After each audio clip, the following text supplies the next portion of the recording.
name is Zohran Mamdani. I am the assembly member for the 36th district in Northwest Queens, and I will be going on hunger strike with the New York Taxi Workers Alliance. I'm here hunger striking with others in front of the White House, calling on President Biden to demand an immediate and permanent ceasefire. And Mayor Mamdani, would you welcome Prime Minister Netanyahu to New York City for whatever he comes for, given the US is not a signatory to the ICC, so he can travel to the US, unlike a lot of other countries. Would a Mayor Mamdani welcome Benjamin Netanyahu to the city? No. As mayor, New York City would arrest Benjamin Netanyahu. This is a city that our values are in line with international law. It's time that our actions are also. Even though the US is not a signatory to the ICC? No, it's time that we actually step up and make clear what we are willing to do to showcase the leadership that is sorely missing in the federal administration. The cost of living is the real crisis. Let's talk about the housing crisis. I'm freezing.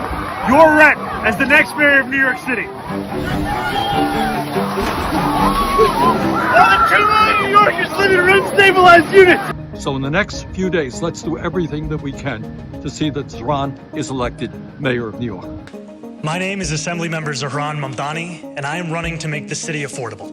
I'll freeze the rent for millions of tenants, make buses fast and free, and deliver universal childcare. All of this just sounds really lovely, but there's just one little caveat here. Let's hold our horses, because Zohran isn't the mayor of New York yet. So I know that a lot of folks are new to this world of New York mayoral elections. So the election that he just went on to win, that was the Democratic primary. That wasn't the general election for the mayor of New York. The person who goes on to win the Democratic primary, the thing that Zohran just won, goes on to be the Democratic nominee for the mayor of New York in the general election, which is going to take place in November this year. So if he goes on to win that election, he's going to be the next mayor of New York. And man, we just got to zoom in on the rabid racist and Islamophobic flack that he's gotten since winning the Democratic primary. The level of Islamophobia and bigotry that he's had to endure has been batshit crazy and off the charts. Now, the first thing that I pulled up is this tweet by this rabid racist Islamophobe, sitting US Congressman, by the way, Representative Andy Ogles. Now, this motherfucker is just so crazy. If you fire up his Twitter account right now, all you're gonna see is rabid Islamophobia. That's all you're gonna see. In this tweet, he makes this cartoonish caricature, this evil cartoonish caricature of Mamdani, and he says, "Bye bye, little Muhammad," as some sort of pejorative against Mamdani and Muslims at large. I mean, really, this dude is just crazy. He needs to get his head checked. Next, we've got my queen, Marjorie Taylor Greene. So, again, crazy person. So Marjorie Taylor Greene is a sitting US Congresswoman, for those who are not aware of her. She's one of the leading voices in the MAGA movement. She's very close to Trump. And she posted this picture of the Statue of Liberty after Mamdani won, with this burqa on the statue. Man, you guys really need a brain check. All right, so next we've got Charlie Kirk, right-wing media personality and activist, who says 24 years ago a group of Muslims killed 2,753 people on 9/11.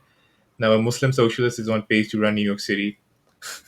Even if you tell these people that they're extremely Islamophobic, I don't think that they're gonna take this as a pejorative. Instead, they'll use this as a badge of honor, because they're proud of the fact that they're Islamophobic. Now, probably just reiterating this, but this is super important. So this was the Democratic primary that Zohran won. This wasn't the general election, right? So in the lead up to the general election in November, we might see some dirty tricks played by two main entities. So the Democratic Party establishment and the billionaire class.